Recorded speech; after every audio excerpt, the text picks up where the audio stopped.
Tallinn. Rohkem kui 10 000 aastat tagasi. Maapind on veel jääaja tõttu 2 kilomeetri paksuse jääkihi all. Läheb veel tuhandeid aastaid, et jää sulaks, taas jäätuks ja veel sulaks, moodustades oma raskuse ja sulamisega Eesti pinnamoe, järved ja Läänemere, moodustades sealhulgas ala, kuhu areneb järgneva aja jooksul Eestimaa pealinn Tallinn. Liigume nüüd ajas edasi. Oleme ligikaudu 4500 kuni 5500 aastat tagasi tänapäeva Tallinnast.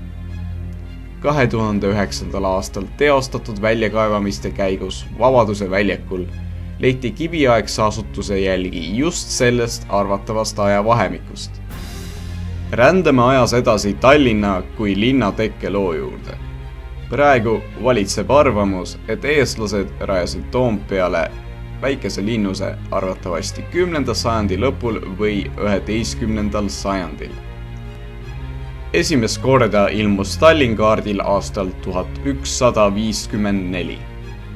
1154. aastal joonistas Sitsiilia kuningriigi kuninga Roger II õukondlane araablane Al-Idrishi maailmakaardile linna Kulvri või Flõvri, mida on loetud ka Galevenu, mida Tallinnaks peetakse. Üleüldse nimi Tallinn tuleb kas Tali linnast, kus elati peamiselt talveti, või hiljem tulnud taanlaste järgi Taani linn või Taani linnus. Just nimelt taanlastest algab Tallinna tihedamalt teatuma ajalugu. 1219. aastal hõivasid Rooma paavsti poolt välja kuulutatud Põhjala ristisõdade käigus Tallinna Taani kuninga Valdemar II väed, kes kindlustasid Toompeal ning rajasid ka dominiiklaste ordu esialgse puukiriku. 13. sajandil rajati linna ka 2 kloostrit, dominiiklaste Püha Katariina klooster ning naistsisterlaste Mihkli klooster. Toompea jalamile ehitatud linnuse ümber kujunes linn, mis sai 15. mail 1248. aastal Lübecki linna õiguse ja arenes Hansaliidu liikmena keskaja lõpuks Hansa idakaubanduse üheks tähtsamaks keskuseks Läänemere ääres. 1346. aastal müüs Taani Põhja-Eesti valdused Saksa ordule ning Saksa ordu müüs järgneval aastal Tallinna koos Põhja-Eesti valdustega omakorda Liivi ordule. Kõige tavalisem väljaveoartikkel oli teravili, umbes 1/3 ekspordist. 14. sajandil veeti siit vilja suurtes kogustes Flandriasse, 16. sajandil läks enamik Tallinnast eksportitud vilja madalmaadesse. Teravilja kõrval veeti välja nii Venemaalt kui ka Eestist pärit lina.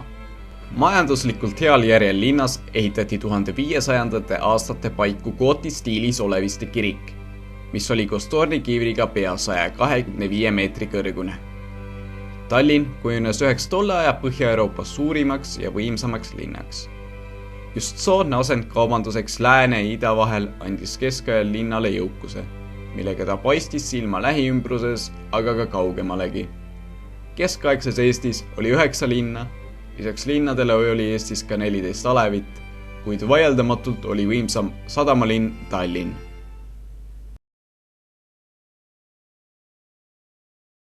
Aastal lõpetati sõda Rootsi ning Taani ja Poola vahel ning Johann III sõlmis rahu Taani kuningriigiga. Põhjamaade 7-aastase sõja tulemusena läks Taani käest Rootsi valdusesse Lääne-Eesti, kuid Taani valdusesse jäi Saaremaa. Sõda Rootsi ja Venemaa vahel aga jätkus ning 1577. aastal toimus juba teine venelaste Suur-Tallinna piiramine, kuid Vene väed löödi tagasi. Tähtsat osa selles mängis Ivo Schenkenbergi maameeste lipkond. Tallinnas algas Rootsi aeg. Rootsi kuningriigi koosseisus arenes Tallinna ja teiste mereäärsete linnade kaubandus turvaliselt ja jõudsalt, kuna Läänemeri oli muutunud Rootsi võimu all Rootsi sisemereks. 17. sajandiks oli välja kujunenud 3 Tallinna eeslinna: Kalamaja Köismäe, Tõnismäe ja Kivislinna Pleekmäe ning muidugi ka Toompea eeslinn.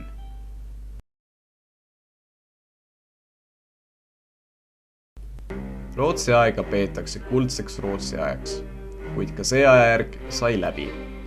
1700. aastal alanud Põhjasõda jõudis oma sõjategevusega Tallinnasse 10 aastat hiljem, 15. augustil, kui Vene väed piirasid ümber Tallinna, tõkestades toiduainete sisseveo ja joogivee laekumise Ülemiste järvest.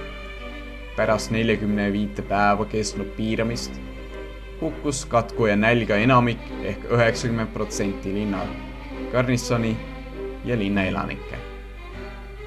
29. septembril alistus Tallinna linn, Eestimaa rüütelkond ja Tallinna Rootsi garisson Vene tsaari Peeter I vägedele. 1775. aastal Venemaa keisririigis sisse seatud uue halduskorralduse seaduse alusel moodustati Tallinna kubermangu asemel 1783. aastal Tallinna asehalduspiirkond, mida juhtis kindralkuberner keskusega Tallinnas. Asehalduskorra periood lõppes pärast Katariina teise surma 1796. aastal, mil Venemaa keiser Paul I taastas endised haldusreformid ja moodustas Eestimaa kubermangu, mille kubermangu linn oli endiselt Tallinn. 1710. aastal 2000 ellujäänust kasvas linna elanike arv aastaks 1871 juba peaaegu 30 000-ni. 19. sajandi teisel poolel alustati ka tõsiselt tegutsemist linnataristu arendamises. 1864. aastal asutati firma Virenco ning linnavalitsuse ning Tallinna gildide vanemate poolt Tallinna vee juhtimise ja gaasivalgustuse ühing. 1888. aasta 24. augustil avati Tallinnas hoburaudtee Konka. Regulaarne hoburaudtee liikus Tallinna esimesel liinil avatud marsruudil Vene turg Kadriorg. Majanduse arenguga alustati ka Tallinna kesklinnas uusehituste püstitamisega. Tallinna linna vabatahtliku tuletõrje seltsi Pritsimaja, Peeter I nimeline reaalkool, ringkonnakohtu hoone, Tallinna klubi Karja tänav 20 ja Tallinna linna tütarlaste kommertsgümnaasiumi hoone. 20. sajandi alguses intensiivistunud poliitiline tegevus päädis Tallinnas töölismeeleavaldustega ning kesklinnas 16. oktoobril 1905. aastal toimunud demonstratsiooniga, mis algas Kalamajas Soo tänaval asunud Lausmanni tehase juurest ning liikus hiljem kesklinna linnavolikogu juurde Uuel turul, kus osales 8000 kuni 10 000 osavõtjat. Kogunenute ümber kogunes aga ringkonnakohtu valvel olnud sõjaväeüksus ning avas nende vastu tule, tappes 90 ja haavates 200 inimest. 1914. aastal alanud Esimene maailmasõda algselt lahingutegevusega Tallinnani ei ulatunud, kuid alanud sõda mõjutas linna elu juba 1912. aastal alanud Peeter Suure merekindluse ehitusega. 1913. aastaks oli Tallinna linna elanikkond saavutanud uue tipu, ületades 100 000 piiri, olles 116 012 elanikuga. 1918. aasta veebruaris asusid Saksamaa keisririigi väed pärast ajutist Brest-Litovski vaherahu uuesti pealetungile. Seni Tallinnas varjatult tegutsenud Eestimaa päästekomitee aga kuulutas algselt Pärnus ja seejärel Tallinnas välja 24. veebruaril 1918. aastal Eesti iseseisvusmanifesti.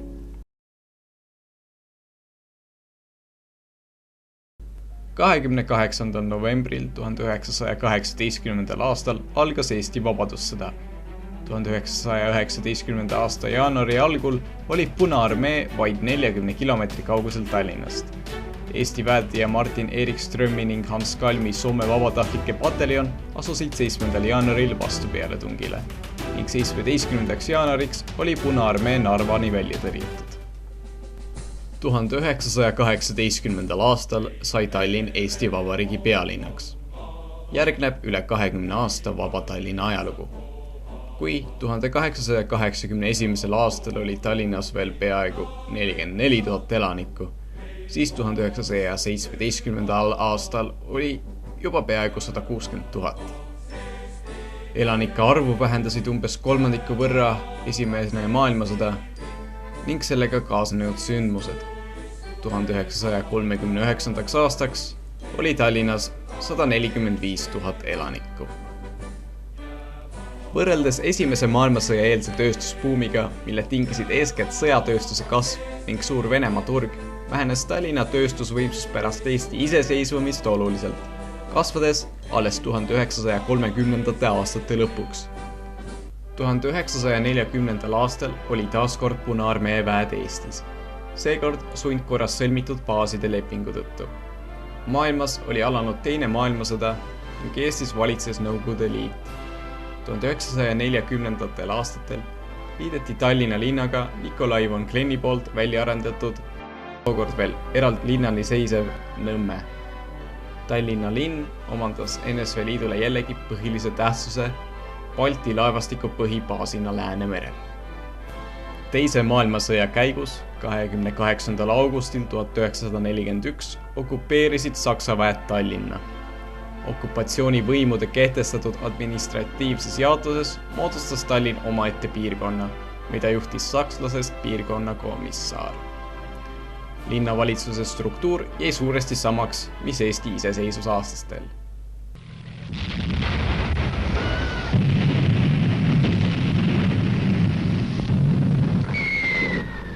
9. ja 10. märtsi ööl 1944 tabas Tallinna Nõukogude vägede pommirünnak, mis nõudis umbes 550 tsiviilisiku elu. Hävis või sai kannatada 5073 hoonet. Purustusi ja ohvreid oli Tallinnale toonud ka 1941 kuni 1943 aastatel kestnud sõjategevus. Suur osa Tallinna väärtuslikust vanalinnast siiski säilis. Tõsisemalt said kannatada Harju tänav ja Niguliste kirik. 23. septembril 1944 hõivasid Tallinna taas Nõukogude väed ning uuesti alustas tööd Tallinna linna täitevkomitee.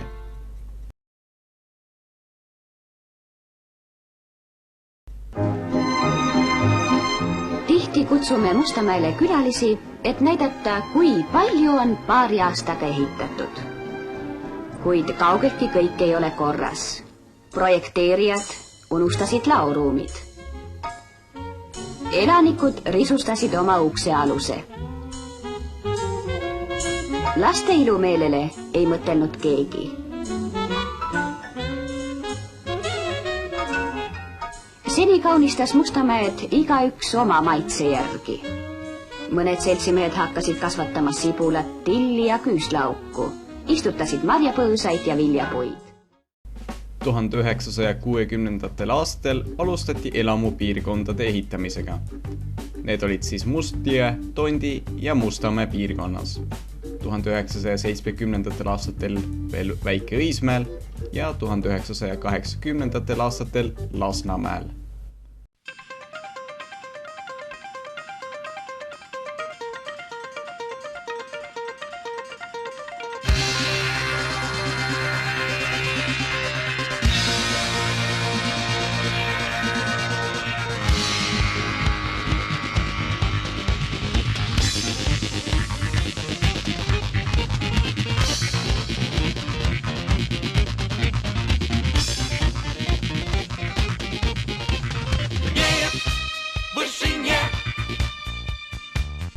Kurjärve katt 1980. aastal suveolümpiamängudel toimus 22. juulist kuni 1. augustini Tallinnas Pirital.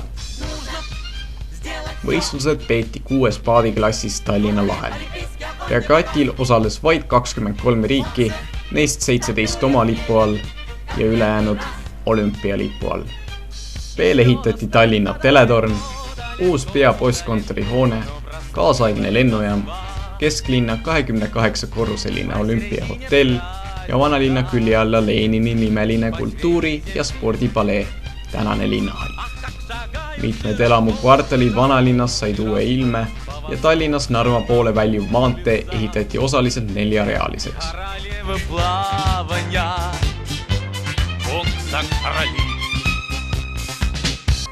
1940. aastate esimesel poolel vähenes Tallinna elanike arv eeskätt teise maailmasõja sündmuste tõttu, nagu sõjakaotused ja emigratsioon läände.